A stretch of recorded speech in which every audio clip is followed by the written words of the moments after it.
think we've got a good crowd of folks on the line.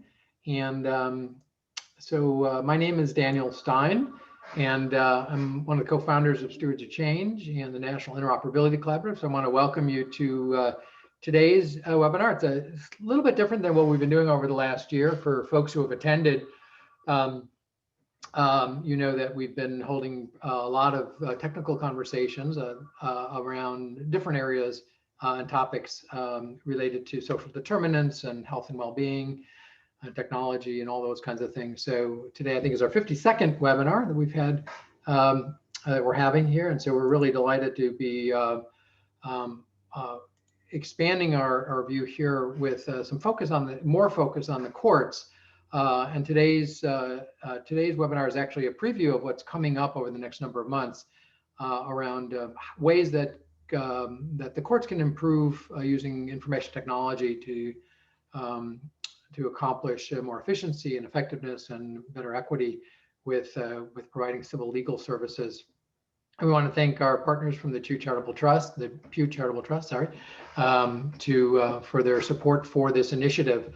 And I'm going to get started. I'm just going to talk for a couple minutes, and then we're going to dive into the content of it. So Mike, if you would advance one for me. Thanks. So our agenda today is pretty brief. So I want to set some context for how this fits in our other work that we're doing. And I'm going to turn it over to Amy Lewis from Pew to give a context for the work that Pew has been doing over the last while, and set the context for Judge Capizzi, who will spend some time really talking about the current court ecosystem and what we're saying, sort of the view from the bench, and to set the context for it, as well as kind of what the challenges are and kind of what some of the opportunities might be. Turn it back over to Amy to respond to that, and then we'll open it up for discussion. And then we'll spend the last few minutes on the process here. So what's unique about this particular event is really a precursor to some focus groups we're planning for the next couple of months to seek input from all of you in multiple other domains and sectors into the court process. So what can we learn outside of the courts that might be really useful and helpful for thinking about innovation in the courts itself. So, and then we'll wrap up at 1:30. So Mike, next slide, please. So the context of this work comes to us through the National Interoperability Collaborative. And for those of you who've been on other calls know about this, but I'll just spend a second on this one.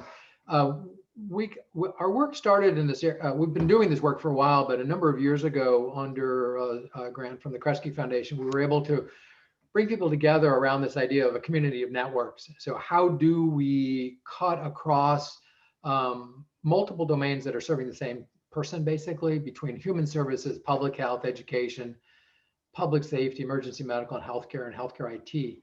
As we look across that landscape, we recognize there's a lot of commonalities in terms of serving people, especially during crisis situations. We're talking about the hurricanes before. People touch all of these systems, and yet so many of them are so isolated and siloized. So we did some work with HIMSS a number of years ago to sort of articulate this. And the NIC, as we call it, the National Interoperability Collaborative, too many syllables, so we just call it NIC, is really dedicated to doing that. We've been able to build that out over the last couple of years and have close to 1,500 members, and have been really focusing on various aspects of these domains over the last year or couple to bring people together and to begin to collaborate more. And there's more about that effort on the websites that you either have or we'll give you the links to later. So join if you haven't. There are a lot of interesting and innovative things going on there. So one more slide, Mike. So we are recording this, and and it's live on YouTube now. So we will the posting will be up for folks who want to binge watch it again over the weekend or want to share it with their colleagues. Just a statement about where this fits in. This work fits into our national agenda, which we are actively pursuing right now, which is the idea of really sort of following where the puck is going to go. And this obviously has been something people talked about for a while, but with the coronavirus and all the challenges that jurisdictions face in terms of providing services and supports to the citizens, This is only going to increase and grow, not only with the natural disasters, but as the coronavirus has its impact on economics and communities and schools and all those things. And so we felt that there was a need to really set an agenda, an action agenda, as we call it, to think about what kind of system level changes can be made looking forward. This is a time of perilous change, and we all talk about, never wasting a crisis to make change. Well, this is probably the biggest one that we've lived through. Certainly I've lived through, and it sort of lives up to the idea of a real paradigm change. And so we've proposed this national action agenda, and you probably have seen emails about it, and we'll certainly send them to you as well. And we're bringing together a community of folks to really brainstorm and to think about and work together to identify a few very specific actionable steps that can be taken that have a profound structural change on the way our systems are designed. It's a very ambitious project, but we believe and hope that as we go forward, especially over the next number of months, that there will be receptivity towards looking at the opportunity to make some significant changes in the way, particularly upstream and particularly for children and families, that might be more receptive at this time in history. So if you're interested, please get involved. There's a sign up, and some of you have already signed up for it. We're going to be kicking off those work groups very shortly. This work fits into that group. Part of the reason I'm talking about this now is because the legal framework and the civil legal framework in particular are in fact very much of a social influence, or part of the social determinants as people refer to it. And the more we've dug into it, the more you'll hear about today, the more critical it becomes that this service, this information, this access to courts and civil courts in particular becomes more accessible to people who are finding themselves in all sorts of challenging situations. So I invite you to participate in that. And so one more slide, Mike. And so just to reiterate the goals of today's purpose, I'm going to focus back in on why we're here around civil legal and how do we innovate in the courts. So as you can see, we really want to make the courts more accessible, efficient, affordable, really to level the playing field and to advance race equity and social justice. And part of this is to assess technologies. It's very much focused on what technologies, procedures, and lessons learned from other domains can improve court operations and procedures, recognizing there has been a lot of work going on across the country and across the world, as Tony might actually refer to, and how can we harness that knowledge and bring that to the courts? Next, please. So we want to engage stakeholders from across not only the civil legal system, but also human services, healthcare, those domains that I talked about before, to both inform our work in general and also the ongoing work that the Charitable Trust is doing, has been doing, and is looking forward to continuing doing going forward. And importantly, the third point about elevating the awareness and the importance of reforming the civil justice system, critically important amongst all aspects of the management and operations within the safety net world that we live in. Next one. And so what we'll be doing, as I mentioned, we'll be implementing 3 focus groups, hopefully within October, November, December timeframe. And later on in the presentation, we'll actually show you how you can volunteer to participate in those groups. And we're looking for folks who represent the various different domains. Next, please. And 2 other things, you can get there, great. So we're also on the NIC Collaboration Hub. We built out groups on there so people can participate with people who have common interests. So we've just built a new collaboration site, a new collaboration group for this work. And as I said earlier, this will inform the National Action Agenda about the legal priorities that will really advance upstream social influences. And so it's kind of all tied together. So we'll come back to these themes again later as we go forward. Next slide, Mike. So just a quick word here on the National Action Agenda. This is a lot of information here. You can see the 7 categories with legal services off to the right side in yellow. That's one of the groupings. So we're developing these work groups focused on neighborhood and physical environment, economic mobility, education, food. And the work groups will be working to really identify those things that are most impactful and have the greatest potential for change. And we'll be synthesizing those, and those will become the action recommendations that we go forward with going into next year. And so we'll be describing a bunch more of that as we go forward in the next couple of weeks. So again, I invite you into that. And with no further delay, I think next slide. I want to thank our sponsors of the work that we're doing, including Pew Charitable Trust. Folks have stepped forward during these economic challenging times and are supporting the work. And so I want to acknowledge the folks who are helping us support this work, including the Kresge Foundation. Next. So our presenters today, you've heard from me. And I want to introduce Amy Lewis from Pew Charitable Trust, Senior Associate, and she'll kick us off here, and then we'll move on to Judge Anthony Capizzi from Montgomery County, and who will really share with us a bunch of the knowledge, information, experience from his long tenure on the bench. And so with that, Amy, Mike, could you advance the slide one? Let me hand it over to you.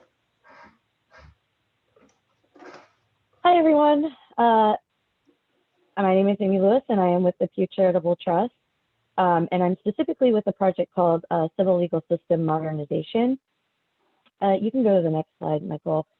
So for those of you that aren't necessarily familiar with Pew Charitable Trust, we are a public charity, and our focus is on data-driven, fact-based research, working to improve public policy. We work a lot in general with state legislatures and on state policy, really trying to inform the public, focusing on civic areas of engagement where we can apply fact-based solutions. And like I said, to a wide range of policy areas. So the joke kind of always is Pew does everything from penguins to prisons.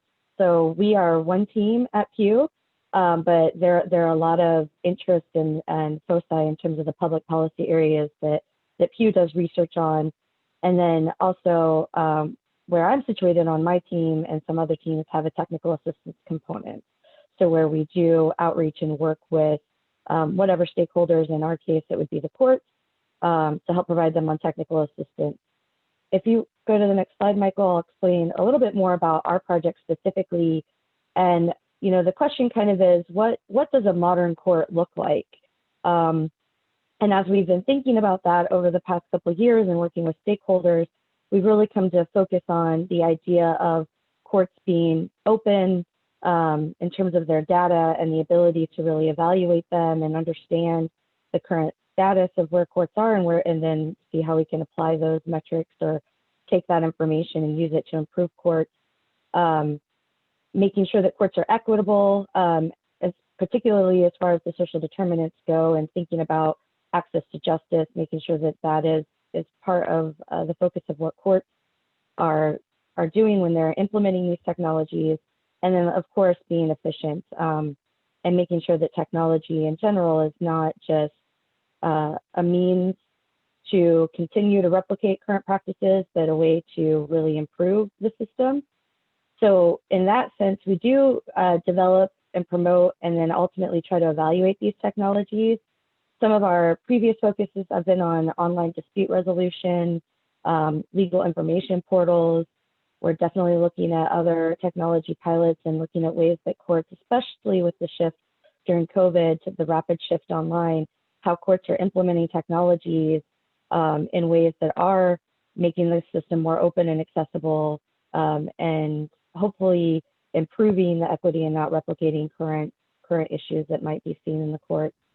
But then ultimately, like I said, evaluating those. So determining metrics and helping courts become familiar and evaluate their systems to make sure that they're working well, particularly for self-represented litigants, but users in general, so that courts can become more efficient.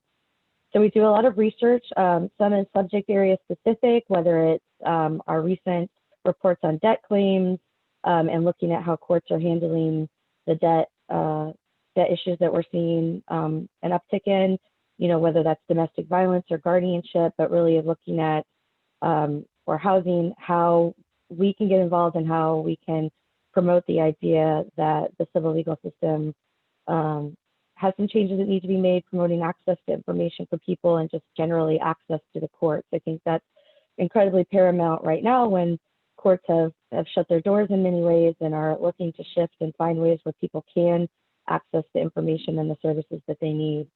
And then, of course, building partnerships to make sure that there is access, that we're considering the needs of unique stakeholders or building partnerships to kind of advance this improvement, thinking outside of just judges or court administrators, whether that's legal aid agencies, the private bar, other policymakers, finance, IT personnel, and just really trying to have a comprehensive way to look at the court system and see how we can improve the availability of things like online legal tools, connecting people to resources, and just generally improving experiences and outcomes for the people who interact with state and local courts.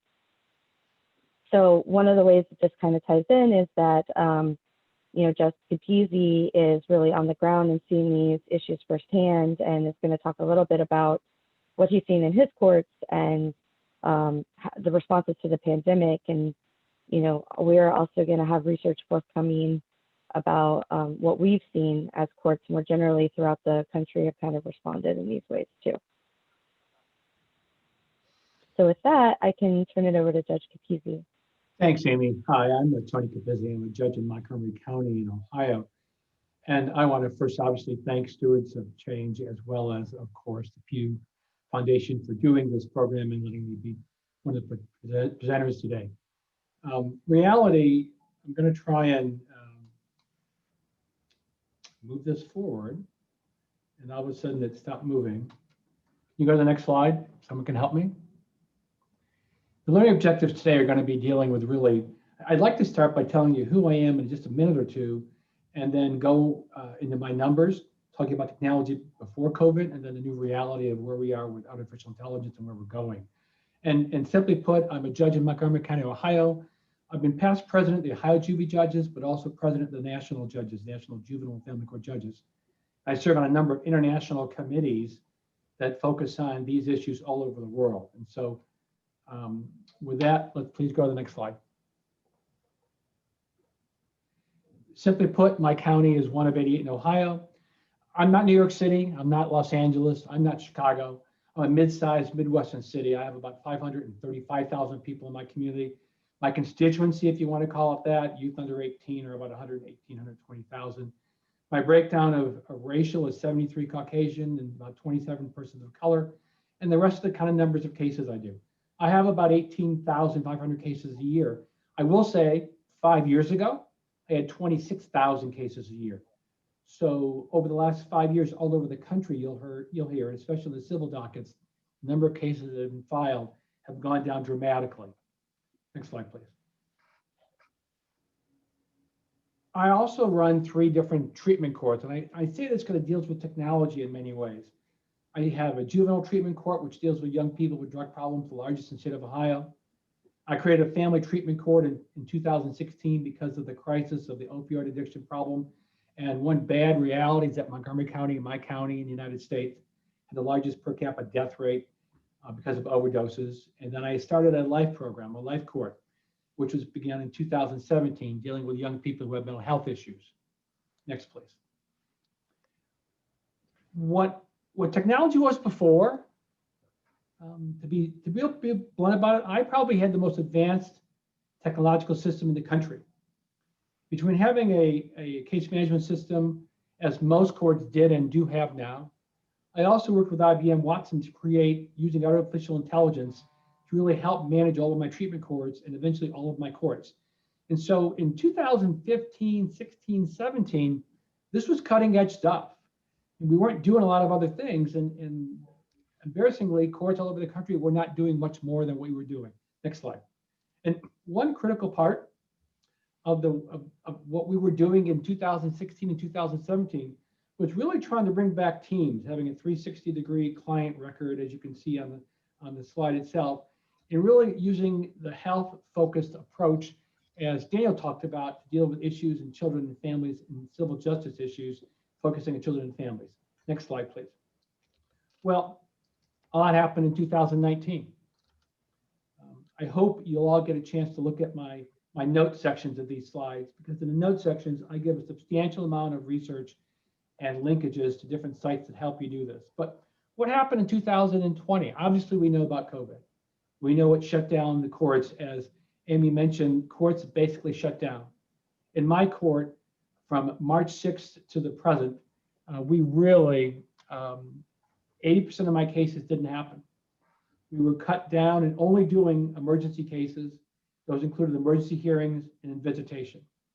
Now, you know, in the civil dockets of the municipal courts and of the state and federal courts, all things like foreclosures and evictions were shut down. In Ohio, there were moratoriums put in place, a stay put in place. There's pending legislation in Ohio that says when they start doing those, before there is a civil foreclosure case, it has to go to mediation. And as you know, there's federal and state legislation because of COVID that really changed the rules. But what did it do? It meant from March to now, there's no cases. Reality is in child custody cases, there were no normal case filings.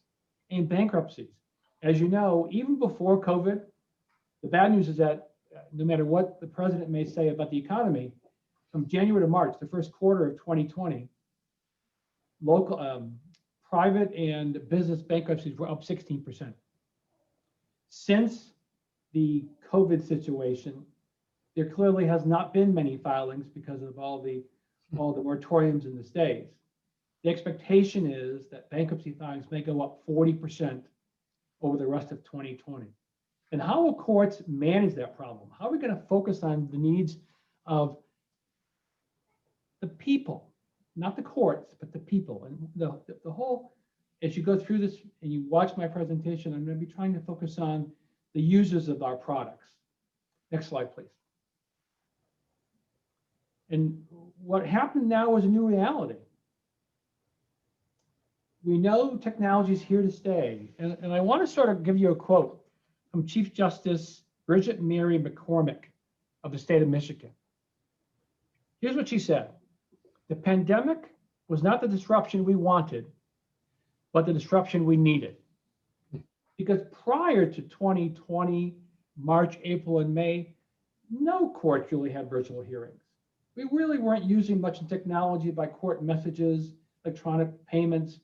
But these are all the things that we'll see happening. And previously, with my involvement with Stewards of Change, I've known the business community, the health community has been forced to deal with changes in the marketplace. Courts had never done that. Courts have been stagnated in running a system in 2020 that really what we were doing in probably the 1890s. And so, as Chief Justice said, this change was forced upon us, but clearly was needed. Now, as we make these changes, we really have to look at ways to serve the communities. And we as a court system all over the country and internationally, I would say, courts are finding ways to modify our decade-old court processes and procedures and practices to make a difference. So how do we do that? I mean, that's the challenge. How do we come up with these virtual hearings, having text message notifications, electronic payments? What the heck is a chat box? I'll talk about that later. And how do we deal with enhanced electronic filing? Because to be fair, the federal court system back in the 90s went to electronic filing. But many courts at the common pleas state level have done that. But most had not. Let's please go to the next slide. And so I'm going to give you a bunch of, I call them the 6 main categories that we need to look at as we've been hit, as courts have been hit, especially in the civil side of the dockets. Because the civil side are where the majority of cases are filed in terms of numbers. And the criminal aspect of the system runs really on a completely different plane. And so as we talk about the challenges of this new age of 2020 and beyond, I will tell you my court, which has not a very large budget to work with, we're spending almost $850,000 between basically April 1st of 2020 to December 1st of 2020. So in 9 months to try and bring our court able to meet the challenges of the technology changes that were necessary. And as many businesses had years to plan and prepare and manage their growth, the justice system has not had that luxury. We went from basically maybe 10% technologically capable, I'd say in January, February of 2020. And by the end of this year and into next year, you'll see courts and judiciary having to try to completely change their systems to be maybe 75 or 80% in that area. In my court, 80% of the cases in my court, I have 12 judges here. 80% of our cases now are now being done by virtual hearings. And as we go through that immediate change, these are going to be long-term changes that we all need to focus on. And so let me go through first the preserving the fundamental principles of the court system. Clearly we ensure that parties receive proper notification of the hearings, any kind of hearing. And so it's not that simple. So much of what lawyers and judges have to deal with are state legislatures who set the guidelines by statutory requirements. There's case law and there's statutory legal requirements. And so we as a community, both at the city, state, county, and federal levels, judges and the lawyers in this community and our states have to come together to adapt new court rules which follow all the legal necessities for electronic service and other tech-friendly solutions. In my court, I've issued administrative orders over the last 3 months on how to get my particular court to make these changes, and by way of notification to lawyers, notification to constituencies, and then go forward. Obviously, plain language. We have to focus on the fact that everybody using our court system doesn't have a Harvard law degree or a Stanford degree in engineering. So we need to make sure that we make this accessible to people, but that we have to make sure they understand the procedural process and substantive information. So I'm not in any way saying it needs to be dumbed down, but we need to make it readable. There are many times over the years, in my court over the last 3 years, it went through a complete language change. We used to have entries that were frankly hard to be read by lawyers. And what we did over the last 3 years, even before COVID, is we started to make sure that all of our documents that were going out of my court and really all over the country were done in plain English language versus legal mumbo jumbo. So now as we do this electronically and deal with people in much different plane, we have to make sure that that occurs. All right, keep going. Somehow somebody's touching my screen. Okay. Oh, back. I'm not done with that slide. I'm sorry. Okay. And obviously we need to avoid what somebody was just doing, the toggling between multiple sources and websites, and make sure it works, and then clearly being user-friendly systems. We need to design systems that we and our staff can use, but we need to make sure we create systems that attorneys can participate in properly, remotely, and have potentially live chat bots and hotlines and more messages. Next slide, please. And so the next challenge is focusing on the user experience. You know, that slide is indicative of what I see in my court. The new generation of children don't listen to voicemails. They deal with text messaging. A 25-year-old, maybe now a 30-year-old, is much more comfortable with a computer screen than dealing with any other kind of contact. And so we need to make sure we have online systems that work, that are clearly mobile responsive, to make sure that we are focusing on widespread accessibility. I'll talk about that more later. You know, many courts had online access to records, but it really wasn't readable by the constituency, by the people that we serve in our communities. And clearly when we do this as courts, there are not unlimited dollars to work with.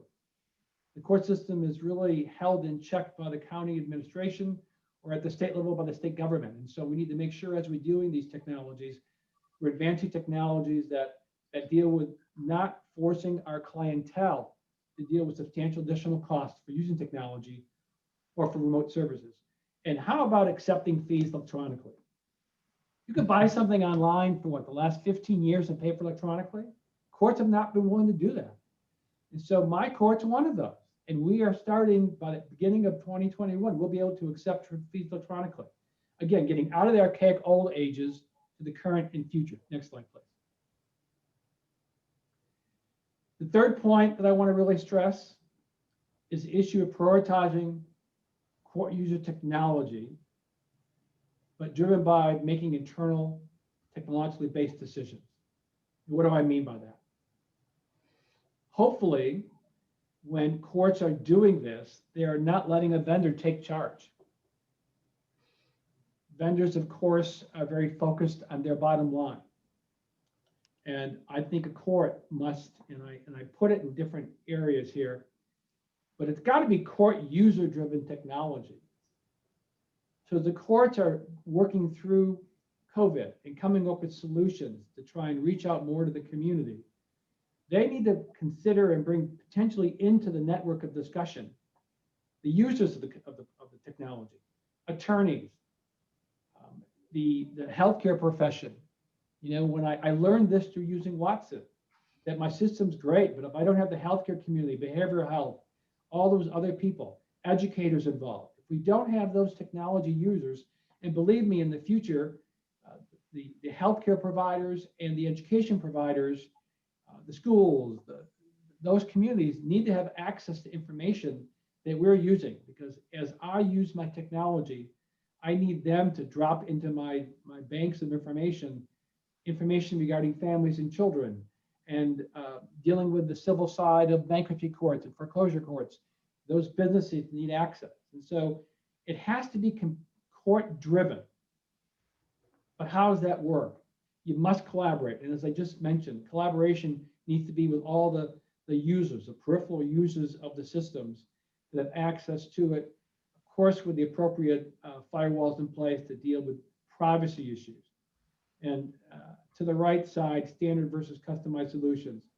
Again, this is where you working with other providers, other courts potentially, collaborating with other courts in the community, other statewide level court organizations, come together and work together and come up with a solution that they then can go to vendors and package a product that may have standardization, but also giving individual courts, when necessary, the ability to customize solutions to meet the needs of the individual courses.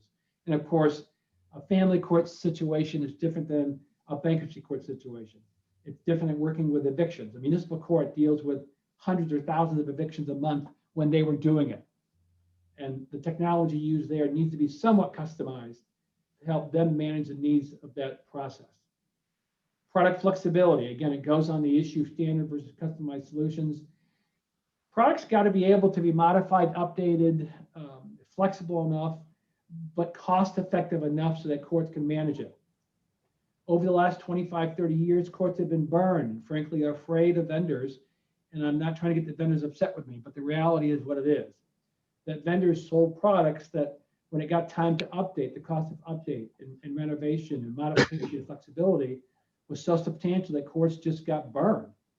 And they lost the process of doing it smoothly and efficiently, and then they stopped doing it. So those kinds of pitfalls can't happen again. And that gets us to the other part of the circle, avoiding the pitfalls, avoiding common mistakes. Because I will tell you, as I went around the country as president of the National Juvenile and Family Court Judges, and I talked about even using the system as fundamental back in the day of Watson, I heard so many court systems around the country complaining to me about, sure, 5 and 10 years ago, in the 90s and early 2000s, they bought technology, but it really wasn't customized so that it could be modifiable as courts needed to change. And so there was a severe paranoia in court systems about getting into this technology, because many of them have been burned. And so for that reason, they're afraid of what's happening. Let's go to the next slide, please. And so embrace flexibility and change. It sounds pretty easy, but as I mentioned, and I talk about this around the country, many courts aren't in the position to want to manage it or embrace it. It talks about a willingness to adapt to changing systems. We need to make sure that the systems that we have are cost effective and they're managed properly. Courts need to be able to work, as businesses now have the ability to do, to make changes quickly. Courts have historically taken 2, 3, 4, 5 years to come to agreements to make changes in their systems. And clearly, I hope courts have begun to understand that they have to create within their own systems the ability to update quickly, the ability to be flexible, to allow for change quickly without going through a tenuous process of review and re-review and analysis. And finally, and I mentioned this again earlier, I think the best way for judicial systems to make this work, especially with COVID having happened, is to be open to public-private partnerships, included with civil and legal organizations. There's no reason why courts only partner with other courts. I touched on it earlier in my presentation, that the need has to be for courts to open up their systems to other major organizations, such as healthcare, such as education, such as private vendors who have the ability to help, and even the large law firms, especially talking in the civil docket. We're talking about major firms that deal with bankruptcies or do with class action filing. Those kinds of organizations could be helpful to courts moving forward. And again, planning for the future, which is now. The future better be 2021 and not 2025. So all this is a process that has to happen in a much shortened period of time. And so courts, again, have historically were in their own silos, and that has to change. And as courts open up to the private sector, to law firms who they're very fearful of in the past, these changes can be made. And again, I don't want to go back to my slides because I don't have control of it as quickly as I thought I would have. But in the beginning, I talked about opening up to all these different players and courts having the flexibility to change very, very quickly. And if you are able to do that, get rid of the silo of the court system as being just the judges. You know, the reality is judges and courts are no longer fiefdoms. If we don't make these changes, and a great selling point to judges around the country is that if we don't make these changes, the private sector, frankly, will in many ways do away with judges and do away with the court systems. I'll just throw this out. Many organizations in the civil dockets are going to mediation instead of going to court, because a trial in a civil case at a common pleas court around the country, you may take 2.5 years to get a decision issued by a court. And businesses don't want that anymore. So there are many cases that are going to either mediation or going to private judges. And that's happening in the civil docket of domestic relations law. Instead of having your case tried in the divorce case in front of a judge or in front of a magistrate, many people are going to having private judges, people like myself who, I'm not retired yet, but when I retire, they could easily do that. And so in this being, in my position here is that, of course, we're doing this to help the community at large, but there's a self-interest here.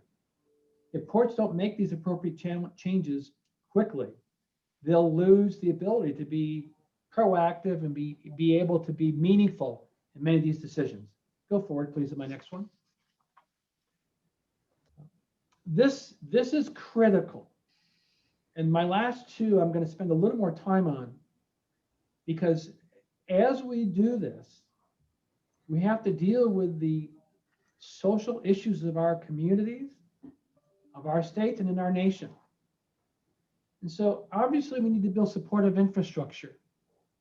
And that's meaning the courts have to build the ability internally to allow for stuff such as virtual hearings. We didn't have it. My courtrooms were not ready for virtual hearings in April of 2020. But right now in my particular court where I have 13 courtrooms, we have now in each of my courtrooms have built the infrastructure necessary to have these hearings. Then of course we move court processes online. And so in addition to having the ability to have hearings online, we need to be able to have all the processes available online. So that means enhanced types of filing of documentation, record and data transfer. I have access as a judge to a heck of a lot of data in our system, but the community didn't have access to it. And clearly some of it has to be confidential. But in all likelihood, probably 75% that I had access to is public information that wasn't available to the public. And that doesn't sound right, but that's the reality. And so courts need to move processes not only in the courtroom in terms of infrastructure to support the ability to have virtual hearings, but also move court processes online to give access. Changing attendance requirements is critical. I could not have imagined, and I believe I was pretty technically savvy 6 months ago. I could never imagine having a trial where it was all online, where it was all virtual. I will tell you that 3 and 4 years ago, I actually did using Facebook, because we really didn't use things like Zoom at that point. But I got stuck in a snowstorm in Washington, D.C. I didn't want to continue the case because my kids that I cherish in my drug court need me. And so I was stuck for 3 days in DC, but I handled a whole day trial, a whole day of about 30 cases by using Facebook, FaceTime. That was so archaic and so outrageous that I did that. And I would go to state conferences and tell people about that. And they thought I was crazy. It was inappropriate, blah, blah, blah. They would tell you the kids and the parents loved it, even 3 years ago. But even with that, I never thought we would have where we are today. That 80% of my cases are being done online. So I no longer need children or adults to come in. And I'm going to talk about the benefit of that in a minute or two. But I no longer need attorneys to come in. I don't need expert witnesses to come in. And so lastly, as part of this is the bridging the digital divide. Wow. We know that many people don't have access. And I have seen over the last 6 months as we've done this, really starting in May 1st, May, June, July, it's been 4 months that I've let people attend hearings online. And we've been dealing with the digital divide issues. And so we have to understand as a community that there are people at different social economic stages in their lives that don't have access. And so we can make all these fancy changes and give law firms access and give wealthy suburbanites access. But that's a failure. That will be a disaster to the court process over this country. We need to make sure that the have-nots have access and make sure that they maintain access, give them opportunities to maintain access. And so again, in my notes pages, I give a lot of research here on different issues and ways to do it. But I want to highlight a few now that are really very, very critical. Let me tell you what we found out over the last 3 months. And I'd like to stay back in the last slide. We have found, even just in 4 months, and this is all anecdotal information, I know data is critical, and I'll talk about it in my next slide, but we have found out that self-represented litigants appear more often in foreclosure cases. I'll talk specifically about eviction cases because those have been going on. We have more people who are self-represented who are appearing in court because we're giving them the ability to appear by their cell phone. And so why is that critical? And what's the benefit of that? Is that when a person comes to court, if they come to court on an eviction, there are many ways we can stop the eviction from going forward. But if they don't come in, we can't help them. So what we found out is that using the virtual capability, people have been coming on to the initial eviction proceeding. We've been able to give them services online, which they're able to manage, and therefore stop the eviction process from going forward. So that's a benefit that I don't know we all thought would be there, but it is. That's been a critical change, how things have happened. In terms of lawyers have been very, very supportive of this. And even in the area of, again, I'm going to talk about lawyers in the area of pro se litigants. Lawyers have been more willing to help pro se litigants if they can do it from their office and not have to come into court and represent them. So we have found in the eviction area, which gets to civil law, that we've had a lot more willing attorneys accepting cases to help these individuals because they can do it from their office and much better. Another thing that's happened, I can personally talk about this, is that children and families have been much more proactive coming to hearings, much more involved in what they're doing, much more focused. I can talk to a child in their home or a parent. I have more parents that can't come to civil hearings because they have to work. We now have parents taking a 15-minute break from a work in a data processing company or working at a bank, and they either go in their car or they go to a private office. I've had people get on from the bus, they're on buses, but they're using their cell phone to get on and interact with the court. And so those are ways to make a difference. I want to talk about some interesting things that have happened. We need to be able to make sure by bridging the digital divide, we give people access if they don't have a cell phone. We know people may not have computers or cell phones. And so in different communities already, the state of Michigan, here's a no-brainer. They're using kiosks to be able to have give people access. We've been using that before, but now we can set up iPads there so people can actually attend hearings by way of a kiosk someplace. We are moving the kiosks away from the courthouse. Think about that. We're allowing people to potentially go to libraries, and that's a matter of the courts, again, making access to people by creating partnerships within the community. In Detroit, in Michigan, they are going to hopefully get to the point very soon where, at least in Detroit, all the YMs and YWCAs will be access points so that individuals that can't or don't have a cell phone, don't have a computer, can go to a YMCA and literally access a court hearing from the YMCA. I believe all children's services organizations around the country should have access so that citizens can come. So these are ways to help bridge that divide that takes place. Get this one, which I think is amazingly creative. In Texas and Florida, they are putting iPads in food trucks to give people the opportunity, and it seems strange, and I haven't looked into it so deeply yet, but they are trying to give access to people where people are. And there must be finding a way to give access to people at food trucks where they can create some level of privacy to make a difference.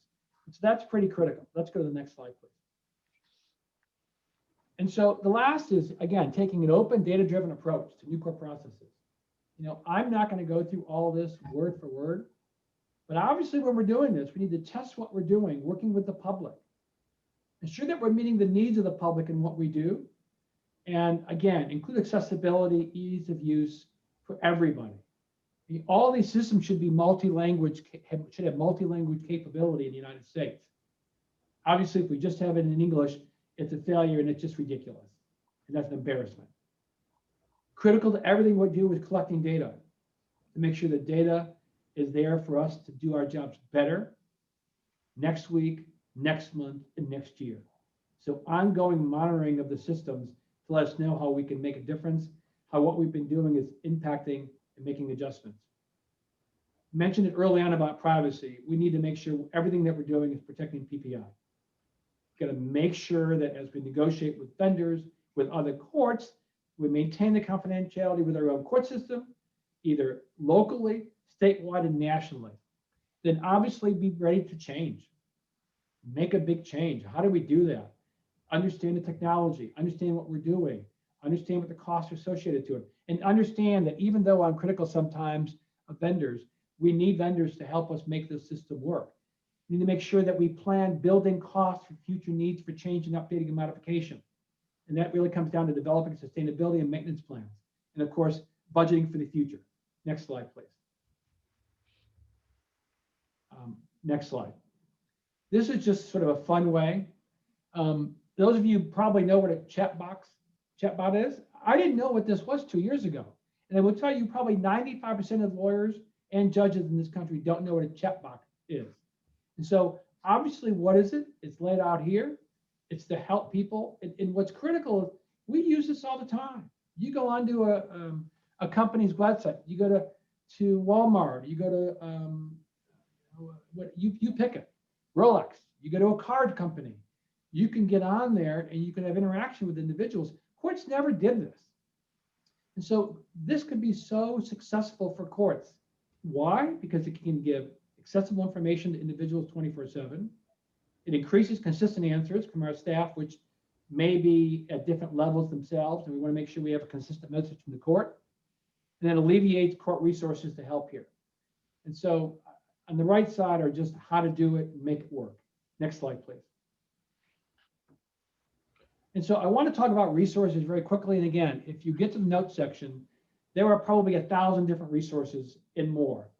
But I want to highlight some that focus on the judicial system and the civil dockets. And that's the National Center for State Courts. The Conference for State Court Administrators have been amazing. The National Association for Court Management. My own organization, National Council of Juvenile and Family Court Judges. The Conference of Chief Judges have been great leaders in this country. The 50 Chief Justices have really pushed forward the issue of technology and had some great work product, some really impressive information and data for judges and courts around the country. They want to forget lawyers, American Bar Association, but also I wanted to include the National Legal Aid and Defender Association, the National Action Center, because again, making sure we do this, we maintain privacy, but we also help and focus on the needs of those who need access in an appropriate way. That's my presentation for now. Go to the next slide, please. If you need to reach me, this is my contact information. I would love to help you all over the country focus on this, especially if you're judges or those in the judicial system, how you manage your courts and move yourself forward in the future. With that, I'm going to turn this back over. I think I'm turning it back over to Amy, or Daniel, you taking over. Yeah, I think we thank you first of all for that great overview of what's happening. So many different things happening. I did want to give Amy a chance to respond to some of the thoughts that she may have had, and then we'll open it up to some conversations for a bit. So, Amy, do you want to offer some thoughts or? Yeah, I just wanted to, first of all, yes, thank you, Judge Capizzi. That was incredible, and really appreciate your insight on the ground and some of the key principles that you offered that courts should be thinking about. I definitely want to echo the things that you said, and I just wanted to kind of offer a couple other touch points for people on the call to consider, or when we're thinking about courts moving online, because even before COVID, we did see a rapid increase of technology. For example, we saw online dispute resolution starting to proliferate, especially in small claims cases, a little in traffic cases, and of course, COVID has expedited a lot of those in certain states or brought other courts into the fold. But we know that courts have been thinking about technology for quite some time and wanting to improve access to their services. I think that the things to kind of keep in mind in echoing your sentiments is that it's okay to be iterative and agile, that as courts are rapidly implementing this technology, that having a minimum viable product is okay, and know that with that openness and with that evaluation that you're going to make changes and you're going to improve the technology, and you're going to hopefully user test and get feedback from the public, from attorneys, from other stakeholders that can help you make improvements that make it even more accessible, can help provide better and more information for litigants. And when you're thinking about working with vendors, to really remember that you don't have to retrofit your business processes onto the technology, but also that it is important to really take a look at your business processes and make sure that they make sense, that they are efficient, that they are equitable, that they are working for particularly self-represented litigants, and work with vendors to help strategize around ways that you can streamline operations and use that technology now to do so. So basically not just slapping technology on business practices that may not be working with you and hoping that technology will be a fix, but to really reconsider the process as a whole. And when we're thinking about bridging the digital divide, to really think about still needing to have some analog options available. As Judge Capizzi stated, that not everyone has access, and thinking about ways that people can opt out of systems, if there's a way to triage appropriately so that people that it may not be right for them for accessibility reasons, to utilize the technology, to still have the analog option available as a way to still gain that access to the court. But it does really offer the opportunity for there to be a wide range of legal services, and to think about this as a way to help people get legal representation that may not be full representation. So whether that's brief advice, whether that's limited scope representation, that it really does open some of those doors for alternative legal models as well. And I think the key thing to think about in terms of discussion is really like, what can courts learn from other sectors? We see that court systems in general have largely not changed. They talk about a system built for lawyers by lawyers, and it's largely unchanged since its inception. And we see, health, telemedicine, like the advent and proliferation of these technologies in other sectors, education with virtual learning, and really thinking about what courts can learn from these other sectors and not being siloed, as Judge Capizzi referred to. So I think that everybody has a lot to think about. I see that the chat, that there's a lot of discussion, and I'm really excited to kind of learn and see how courts can take this and learn from other sectors and how other sectors can learn from courts as well. So thank you so much, everyone. Thank you, Amy. And we're going to open that conversation momentarily. What I want to do, though, because I know some people they just transition off at 1 o'clock. So I want to do a little promotion here of the focus groups, and then we're going to come back to the conversation. Okay. So Mike, if you could go ahead a couple of slides past I think we have 3 discussion questions. One more. There you go. So on this back up one.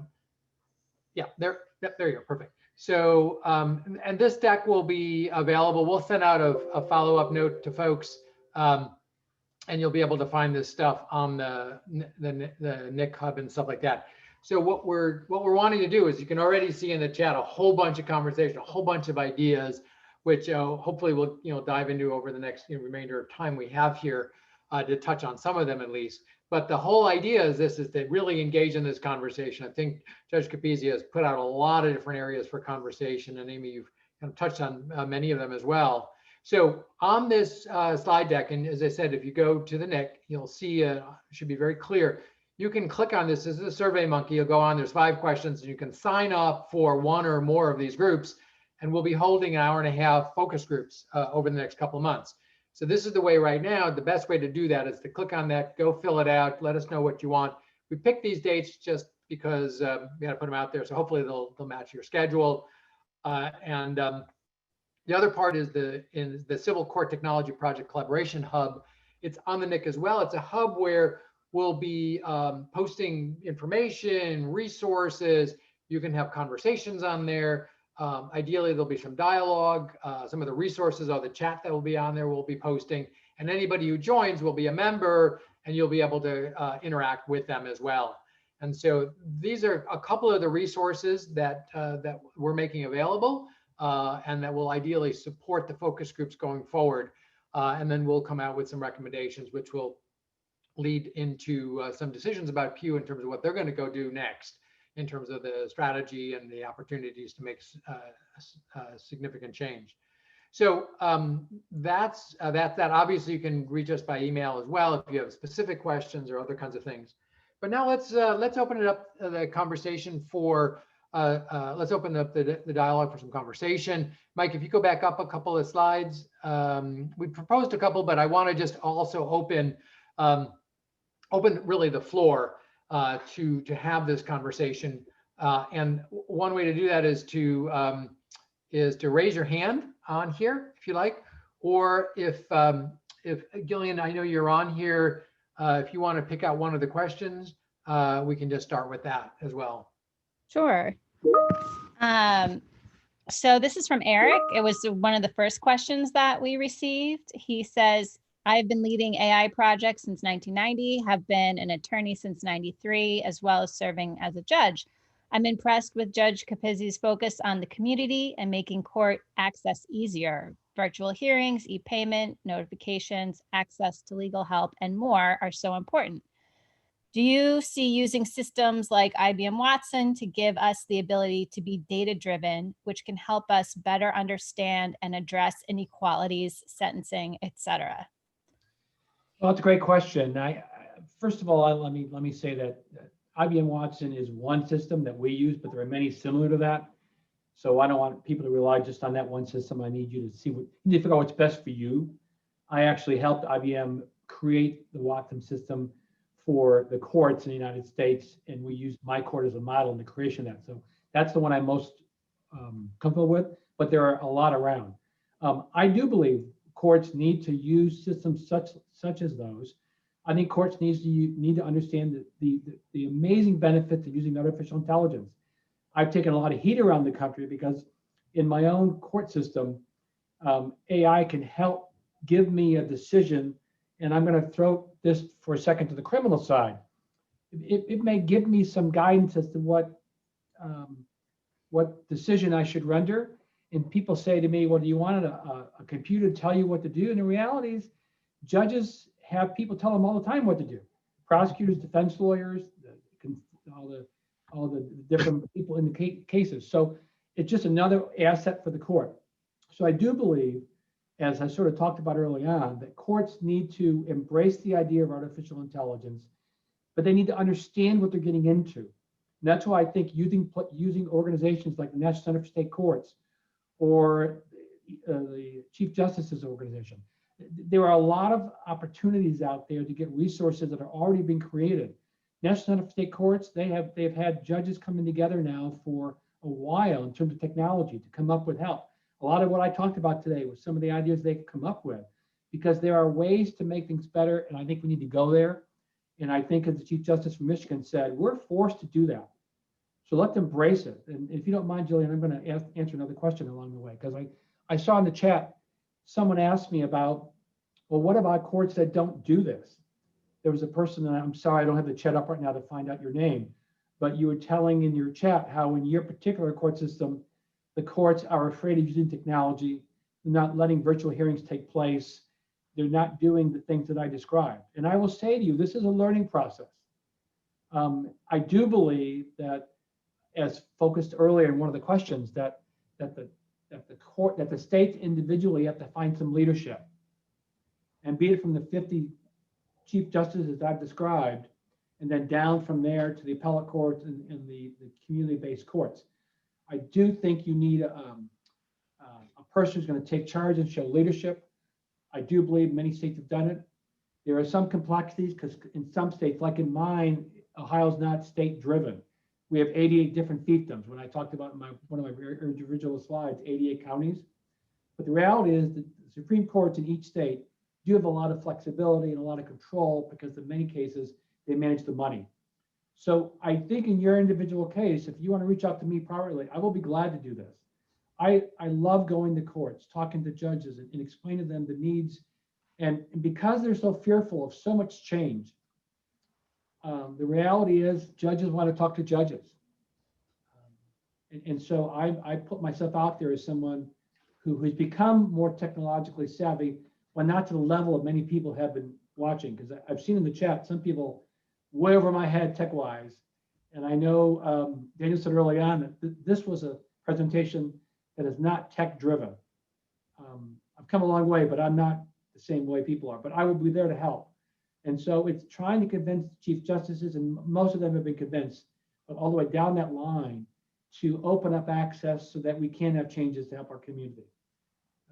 Thanks, Daniel, for letting me do that.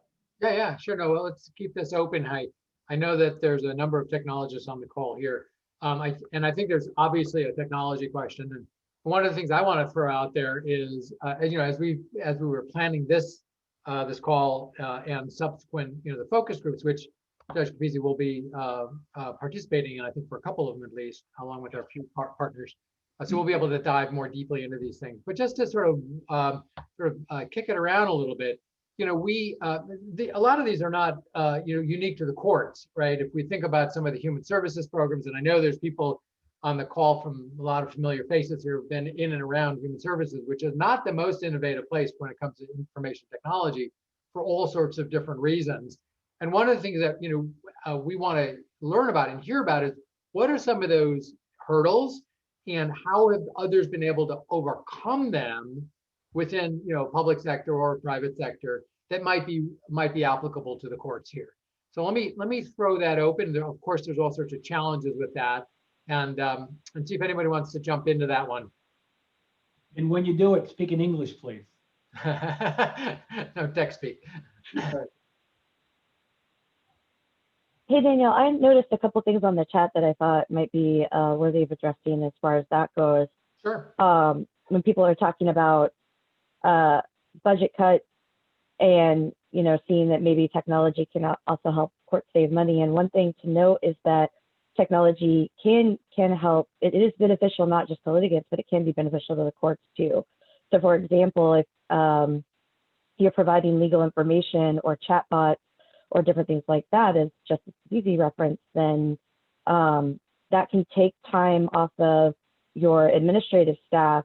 Maybe they're not answering as many self-help questions or directing people as much, so they're able to operate more at the top of their license. And so it can kind of speed things up in that way as well, or it can cut down the case processing time, things like that. Now, that doesn't necessarily mean that they will cut staff budget, but it can help with some efficiencies. Amy, I want to touch on that point just for a second because I've dealt with that in my court. You really need to deal with your staff to make them understand that using technology doesn't mean they lose their jobs. And you sort of highlighted it in what you said, that you can give people time to do a better job of what you want them to do. Because I know when we went and looked at the Watson system for my court, in my system, it saved me 4 jobs. It saved me 4 people. And instead of obviously laying off or just terminating those jobs, I was able to reuse those people in much more beneficial ways so we can give better services. And so as people think about this, you need to be able to respond to the fear of your employees who think technology will make them lose their jobs. I'm glad you brought that up. Yes, absolutely. You know, in fact, so I was also reading the chat, and I'd comment that the statement, you can't just throw technology at the processes, you have to rethink the processes. I had a conversation with one of the dependency court judges, Brett Bianco in LA County, and he was saying that they looked at how they took their adoptions hearings because of the backlogs, and the not uncontested adoptions hearings, they've been able to fully automate very rapidly as a result of the disruption to earlier speaking points, and fully automated the process to get these children, you know, to finalize, to get closure for these kids and their families. Yeah, And then the other thing is that there aren't enough staff, you know, with the volumes. And so it's actually been very positive with more automation in that, for example, people are arriving on time, attorneys are arriving on time because they're not fighting in traffic. And they're also spending more time, a little more time getting to know their kids and families. Let me add to that. I thank you for those comments. I'll add two things to even enhance what you just described. I'm finding that the Zoom hearings are taking less time because people don't BS as much, and we get to the point. So we're able to do more hearings in the same amount of time with it. And secondly, and I forgot to mention this earlier, and this one is critical, and you talked about it with adoptions. The Zoom hearings, we're finding that that's giving the citizen, they feel like they're more on an equal playing field. I've noticed that when I'm doing my hearings, they're not as fearful as the judge. They're not as fearful as the attorneys. And so we actually find that citizens are more comfortable because they feel on an equal footing and they can respond better and more honestly.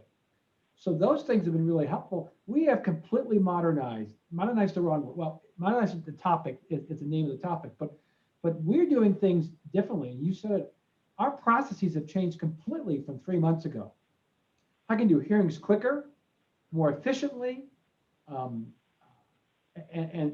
get more things done. And the citizens love it.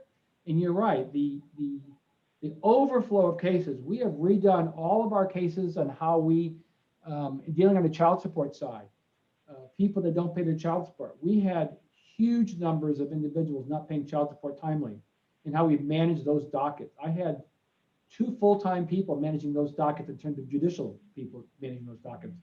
We've reevaluated that whole process using technology and have made big inroads in shortening that time. So these are some of the unsung benefits we didn't know about, but they're clearly happening. So thank you. Feel free. One of the other things Go ahead.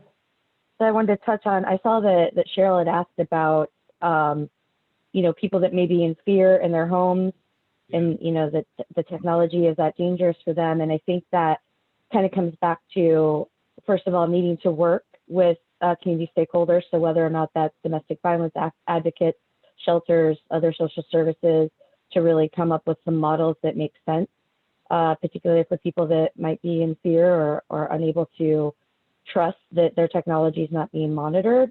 But I think it's also important to note that the domestic violence community is also using a myriad of these technologies, right? And that it kind of goes back to making sure you have those analog options or ways that people can opt out, especially if there's power and control dynamics that people are uncomfortable with, that we can still help them to feel safe. But that sometimes, you know, survivors still want to utilize these technologies because it's more convenient, and maybe they can do it from their home when the abuser's not there, if possible. I know right now that the pandemic has complicated things, but that it's important for them to have that choice and that option and to do what they feel is safest. Clearly, especially in the area of domestic violence, and I deal with, of course, in my court all the time, you have to give people options. And as I sort of described in the state of Michigan, what they're doing in terms of options, the domestic violence community is pretty sophisticated, and the treatment providers are, and the therapists are. And so they can give access to the individual if they don't want to do it in their home. I mean, that's the safety of having the ability to go to the office. I've had in many cases, I frankly, this last week, I tried a rape case, and the victim, who would have historically come into the courtroom, didn't have to come into the courtroom. And how amazing it was for the victim to be in the victim advocate's office and being able to testify from the safety of that, instead of having to sit in the courtroom and be stared at by the alleged defendant. And it's again, it are these changes that we don't realize how beneficial it's been. I think data over the next 18 months will prove to us that we were so far behind, and what we're doing now is doing such a better job of servicing the community that we're supposed to be serving. So these little examples, I think, are what we need to use as we talk to people around the country and who are afraid of this technology, and tell them about in the adoption scenario that you described, or in the rape kind of case I described, or just in a drug case. When I see children in my drug court, if they're in treatment all over the country, and I have some kids 3 or 4 states away and 10 states away, I now can see them at every hearing. They don't be brought in. We were having cases where, for children's services cases, you'd have to bring a child in from 5 hours away in a foster home to be interviewed by the judge or magistrate. That's no longer the case. This technology has allowed us to do on a regular basis. In those extreme cases, we've done it, but on a regular basis, we don't have to force that child to drive 4 hours to be forced to come to court to speak to a jurist, a judge, for 15 minutes. So all these kinds of technological advances that we, at our footstep, we can take advantage of.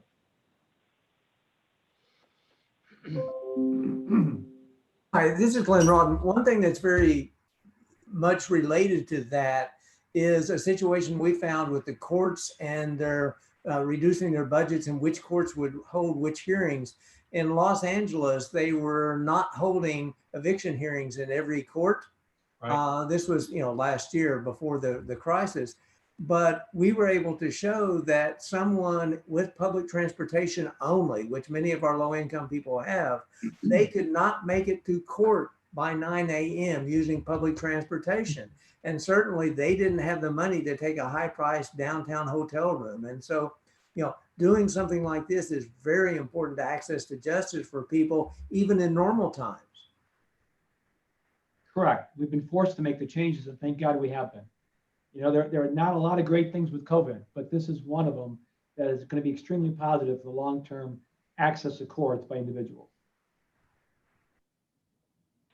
Yes, and I want to echo that, and also I see that John Grecian commented that the pandemic has shown that courts can be agile, that they can make these dramatic changes, and I think that is one benefit that we've seen as courts have kind of scrambled. But I think the key there too is to really make sure that courts are going back and evaluating these, listening to users, listening to the public, and making those improvements over time. So the issue is not done, it's not solved just because you've implemented it, but making sure that it's iterative. I see someone has put in a concern about in California that they have made major budget cuts and are fearful that technology will be put on the side. To me, that's a leadership issue. It's the California Supreme Court working with the legislature in California to show the benefits of why it's critical. So even though there are budget reductions, you need to be able to be flexible and agile. You need to be able to move your budgetary dollars to what's most critical and what's most helpful. So I would be shocked if in California, and I know a number of judges in California, and they are not quiet people. So I would believe that the judiciary in California will be able to push hard enough for the legislature try and make those changes necessary, again, with budget cuts, but be able to still manage the changes necessary to make sure that access to justice is available for everybody in the courts in California. I remember hearing from people, I think it's LA County, that is large enough to be, I think it's larger than 45 other states. In an LA County, to get from one end of the county to the other end of the county, it's like a 9-hour drive. And so I've heard horror stories of courts scheduling dockets for people, and the constituents or the participants live 4 hours away. And even if they drive, they can't get there with the highways. So this technology is critical to giving access to all levels of citizens who have a right to be involved in their cases. So I hope I've addressed the concern about the budgetary issues in California. So one of the questions that comes up, and I've been seeing different comments about this, is what is the argument to drive either legislatures or the state to really consider this?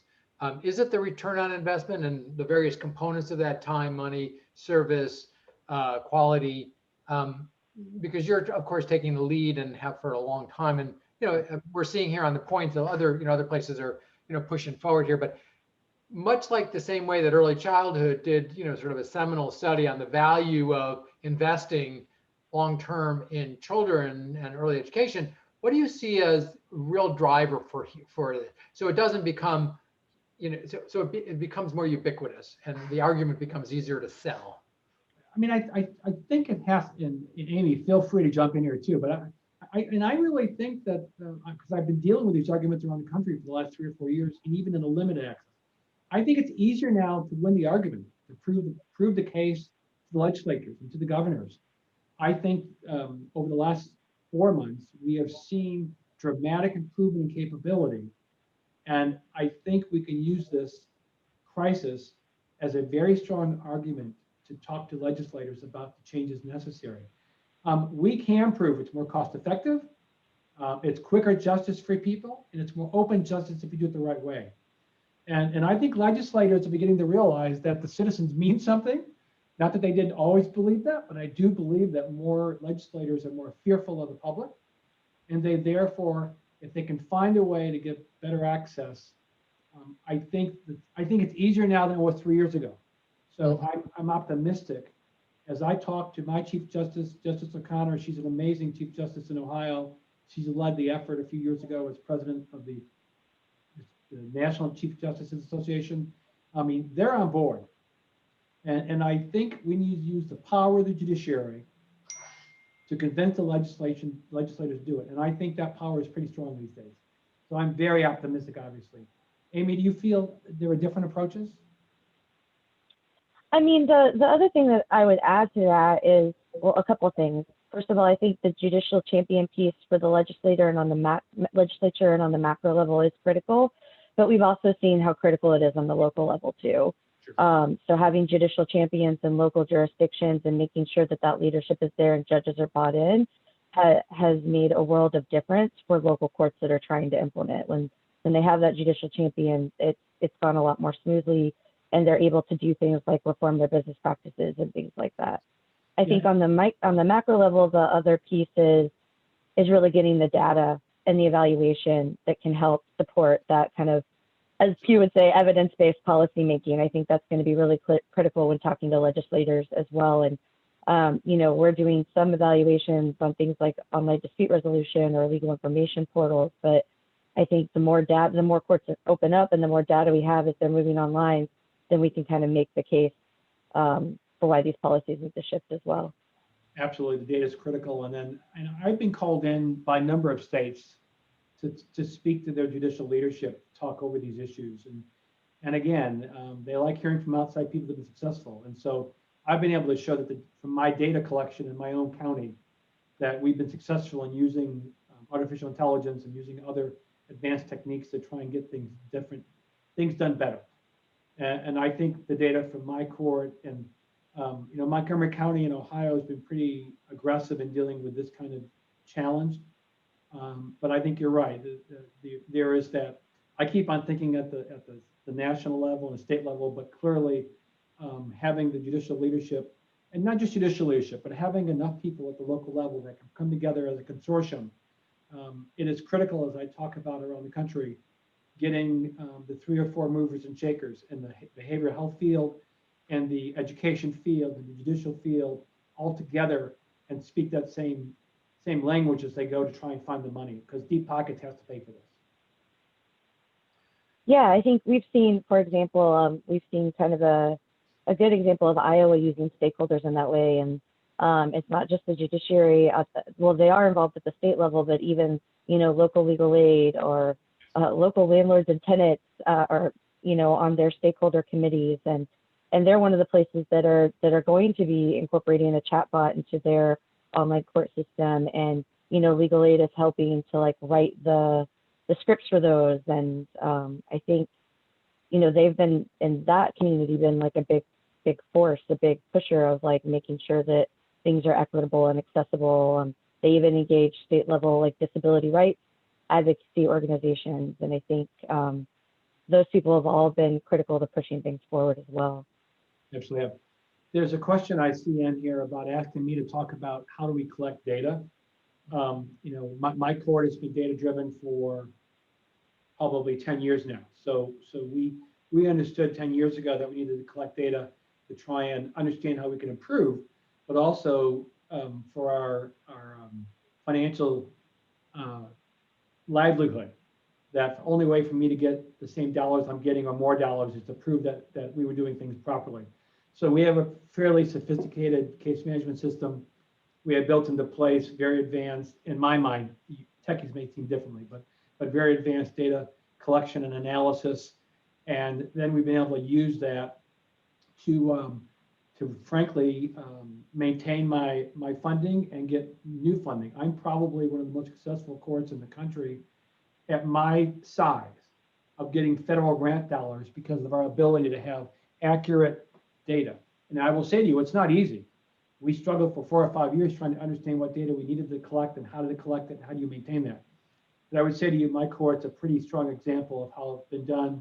We've made a lot of mistakes, but I think we're at the point now where we have pretty strong data and the ability to use it. Now, I'll give you an example of how we use data to make a change if I haven't run out of time. And that was that simply, we realized in my treatment court by using data that frankly, we had more youth of color not successfully completing the program. We had more Caucasians finding a way to succeed. And so we put in a request for a grant to focus simply on that issue. Using the data we had, we were able to find a grant that allowed us the opportunity to analyze what we were doing wrong. And through the use of the data, we were able to get a grant and then retool our systems that right now, our youth of color are succeeding at the same or greater levels than Caucasian youth. And so it was a way to use data to justify where we were and improve our ability to help the service the community. So that's a great example of just how we're going to do it. Now, Daniel, I know you want to get back to a few things before we're done. Yeah, no, this is great. I was actually just going to jump in and say, this is the nature of the conversation that we want to be having going forward. And I want to just encourage people that, that part of it is to help, provide guidance for an insight for Pew as they think about bringing their resources to the table and advancing some of the great work that's been happening. And then it's also in that larger context, which I spoke about, which is the National Action Agenda, which is what is it that could actually make a big difference right now?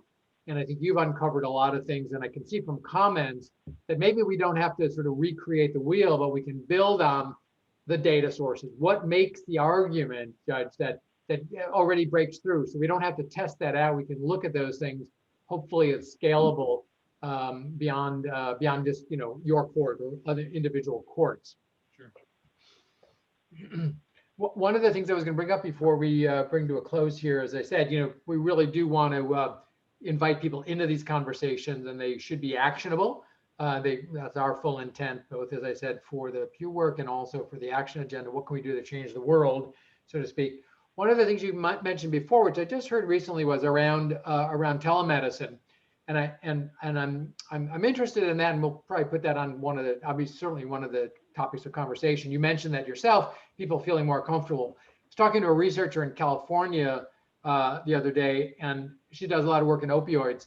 And one of the things she was noting was that the ability to connect and communicate over Zoom actually seems to be bringing people into the conversation more so than they thought, because of that privacy and that the lack of, well, all of the things you described. I found it really fascinating that it humanizes it, maybe is one way of putting it, and that the therapeutic process seems to be enabled by the technology as opposed to putting people off.